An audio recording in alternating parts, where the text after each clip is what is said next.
Hello, my lovely Capricorn. Welcome to my channel. Sa hindi pa nakapag-subscribe ng aking channel, huwag kalimutan i-click ang notification button at mag-subscribe sa aking channel para sa mga bagong videos at updates. Okay, Capricorn, alamin natin ang mensahe para sa zodiac sign na Capricorn. Okay. Ano nga ba ang message for Capricorn?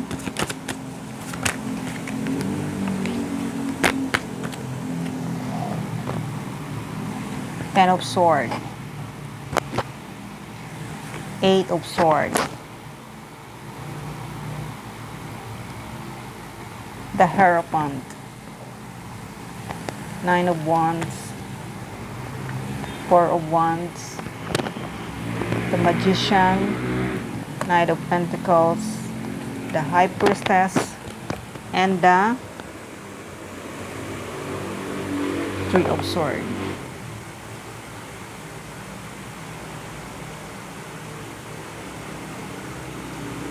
Okay. Okay, Capricorn. Nakikita ko ay kung sino man yung taong nanakit para sa'yo. Kung sino man yung taong nag-betray sa'yo, nakikita ko ay ended na.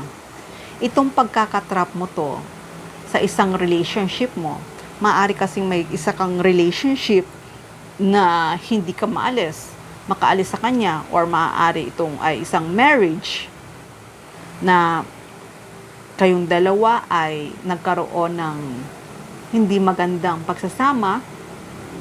Nakikita ko ay ended na itong relationship na to.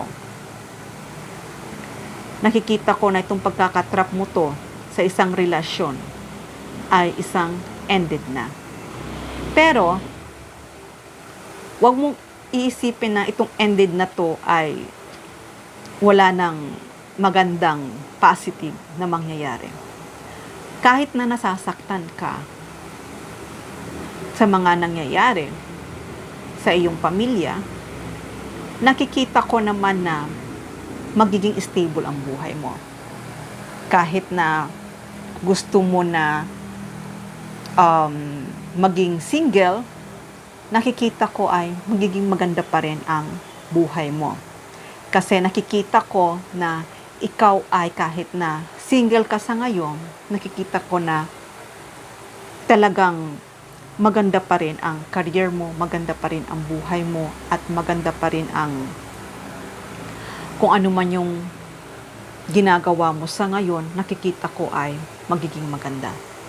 Kaya kung nahirapan ka sa isang relasyon na hindi ka makaalis, alam ko ay ended na at wala na yon, kasi maaaring nag-cheat sa'yo or linoko ka o binitray ka, lahat ng iyon ay ended na. Pero sa pagiging single mo sa ngayon at nagpo-focus ka sa sarili mo, nakikita ko ay gusto mo pa rin na magkaroon ng bagong pamilya. At kung nagmamanifest ka naman na gusto mo na magkaroon ulit ng bagong pamilya, na gusto mo na yung talagang masasabi mo na kasama mo for the rest of your life, nakikita ko ay magkakaroon ka.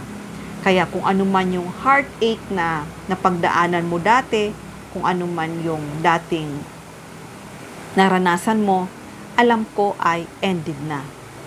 Ended na, yan na, pagiging heartbroken mo, ended na yung pagkakatrap mo, ended na yan. Dahil nakikita ko naman na itong bago na paparating para sa'yo, itong bago na makikilala mo, ay talagang, ito talaga ang nakalaan para sa'yo. At hindi lang yon, kahit sa ngayon ay single ka at iniisip mo ang sarili mo, nakikita ko pa rin na happy ka. Happy ka as a single, happy ka.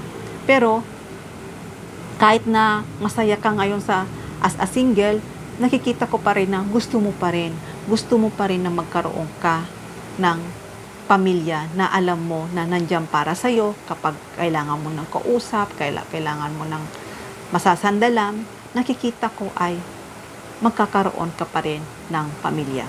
Kaya iyang pagiging emotional mo sa ngayon at iyang pagiging tahimik mo dahil nga sa pinagdaanan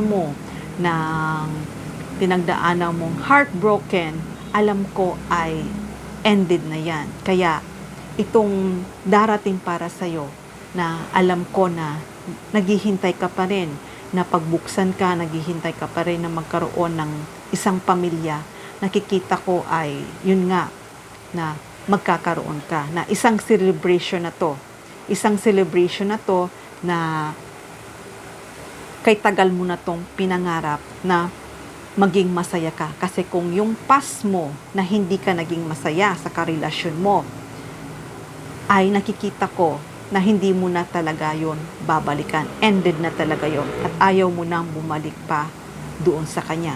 Kaya itong paparating para sa'yo, nakikita ko, dito ka magkakaroon ng masaya, masaganang buhay, happy relationship, at hindi lang itong kasama mo to, itong matatagpuan mo to o kasama mo na, ay dito ka magkakaroon ng long-term relationship. Kaya kung iniisip mo na hindi mo na matatagpuan ang lifetime partner mo, kasi nga dumaan ka sa past relationship mo, nasaktan ka, pero nakikita ko na matatagpuan mo pa rin siya. At itong tao na to ay talagang para sa'yo.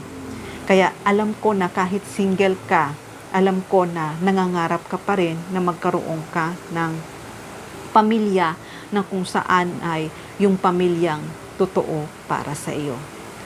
Okay, Capricorn, hanggang dito na lang muna ang mensahe na to. Love and peace. Mwah!